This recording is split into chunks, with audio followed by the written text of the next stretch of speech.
عن المسيح. هنا فقف، هنا فقف يا موسى، هنا فقف، لا تتحرك. هل كان مع موسى مرشد من مرشد البحار؟ هل كان معه مرشد من بورسعيد الى السويس وبالعكس ليرشد الصندوق كيف يرسو او ليحفظ الصندوق من الغرق؟ لا. واذا العناية لاحظتك عيونها نم، فالمخاوف كلهن امان، فالمخاوف كلهن امان. يا من بدنياه اشتغل وغره طول العمل، الموت يأتي بغتة والقبر صندوق العمل. يا من بدنياه اشتغل وغره طول الامل، الموت يأتي بغتة والقبر صندوق العمل. وقبل ان يفتح الصندوق في قصر الطاغية، في قصر طاغية مصر، ولم يكن فرعون وحده طاغية مصر بل كان بعده طواغيت. وهذا الشعب المبتلى، هذا الشعب البائس الذي ابتلي برجل كان يذبح الابناء، خلفه رجال ملأوا سجون مصر ظلما. ولا انسى عندما كان يؤتى بالنساء في سجن الحرب عاريات كيوم ولدتهن امهاتهن، ويؤتى بعد ذلك باعقاب السجائر لتطفأ اعقاب السجائر في ملامس العفة في الفروج، في الفروج. اعقاب السجائر تطفأ في ملامس العفة من كرائم النساء. اليس فرعون هذا اشد من فرعون موسى؟ اعقاب السجائر تطفأ في ملامس العفة من كرائم النساء. لا انسى يوم كان شمس بدران او ظلام الانسان يتربع على كرسي بستيل مصر السجن الحربي، وجيء له بشيخ يسمى علي سعود، بلغ من العمر 60 عاما، وكان هذا الشيخ من علماء الاسلام. اسأل الله ان يحفظه ان كان حيا ويرحمه ان كان قد مات. هذا الشيخ الذي اخلد اسمه من اشرف مكان، امر شمس احد الزبانية ان ينزله عن السلم، فلما صارت طاغية الجلاد وراءه ضرب الرجل من الخلف برجله، فسقط الرجل يتكفأ على درج السلم. فلما قام عن درج السلم نظر يمينا وشمالا فوجد بصره قد ذهب.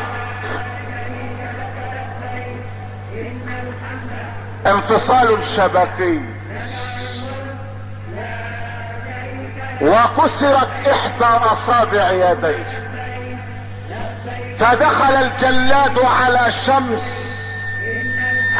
شمس بدران الذي كانت تنحني امام اقدامه اعلى الرتب، وهو برتبة عقيد او حقيد او فقيد.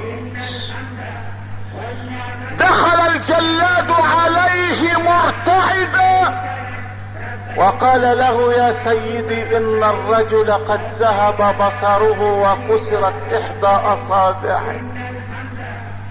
الجلاد مرتبك، واذا بفرعون مصر شمس وهو من اسماء الاضداد، يقول له: ولماذا اراك مرتبكا يا كذا؟ وسبه باقزع الشتائم.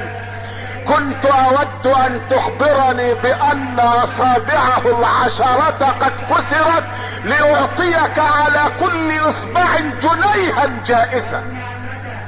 ابعد هذا الافتراء افتراء، ابعد هذا الظلم ظلم. ابن فرعون علا في الارض، وكان اصوات المعذبين تسجل على اجهزة تسجيلية لتعرض على حكامنا وكبرائنا ليسمعوها وهم في فراش النوم ليتلذذوا بمن يستغيثون فلا يغاثون. هذه مآسي لم يشهد التاريخ لها مثيلا. ولا زلت اذكر احد المشايخ وقد جاء به شمس بدران الى بئر من ابار المجاري المليئة بالنجاسات، وقال له اخلع ثيابك وانزل في هذا البئر. فقال له ايها القائد انها نجسة وانا اصلي لله. فقال له نفذ الاوامر والا وضعت حذائي على رأسك فقتلتك.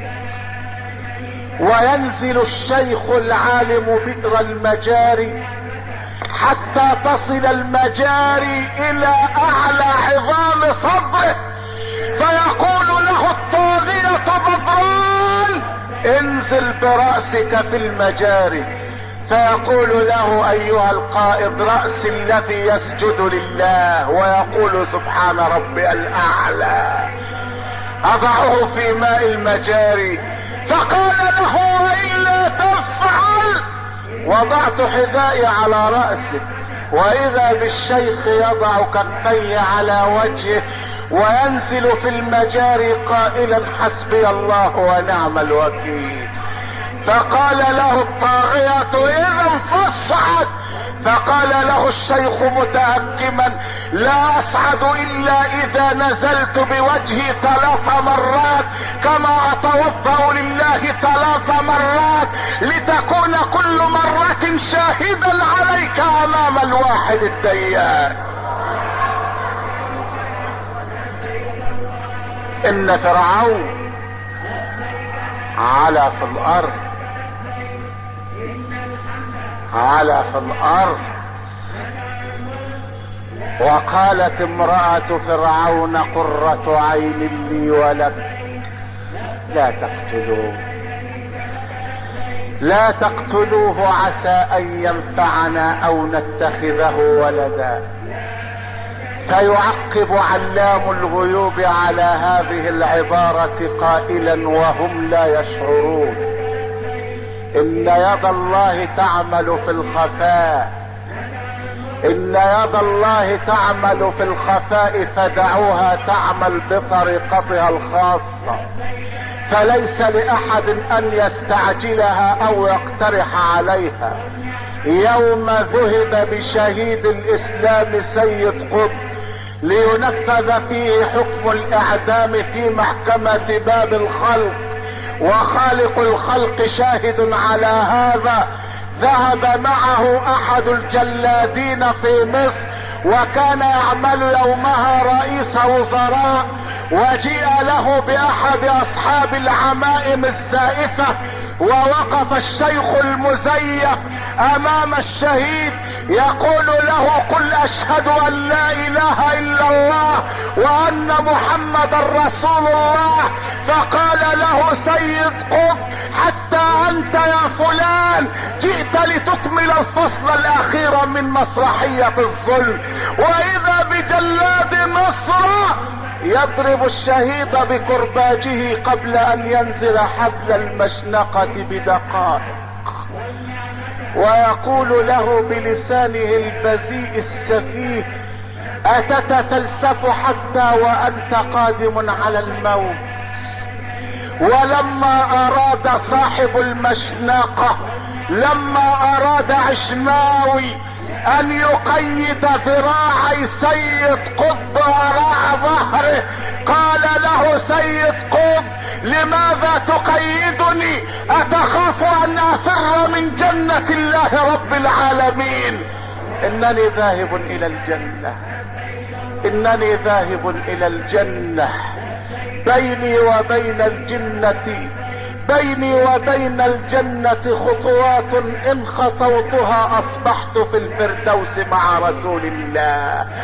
يا معاشر المسلمين، والان يقف الحبيب محمد ليعلن هذا القرار في هذا المشهد. فأتبعهم فرعون بجنوده فغشيهم من اليم ما غشيهم، وأضل فرعون قومه وما هدى. رسول الله عليك سلام الله، أبا بكر عليك رضوان الله، عمر عليك سحائب الرحمة، أيها القادة سلام الله عليكم ورحمته وبركاته. هنا مدرسة محمد صلى الله عليه وسلم، يقول فيها الحبيب المصطفى: البر لا يبلى، الذنب لا ينسى، الديان لا يموت، اعمل ما شئت كما تدين تدان، اعمل ما شئت كما تدين تدان.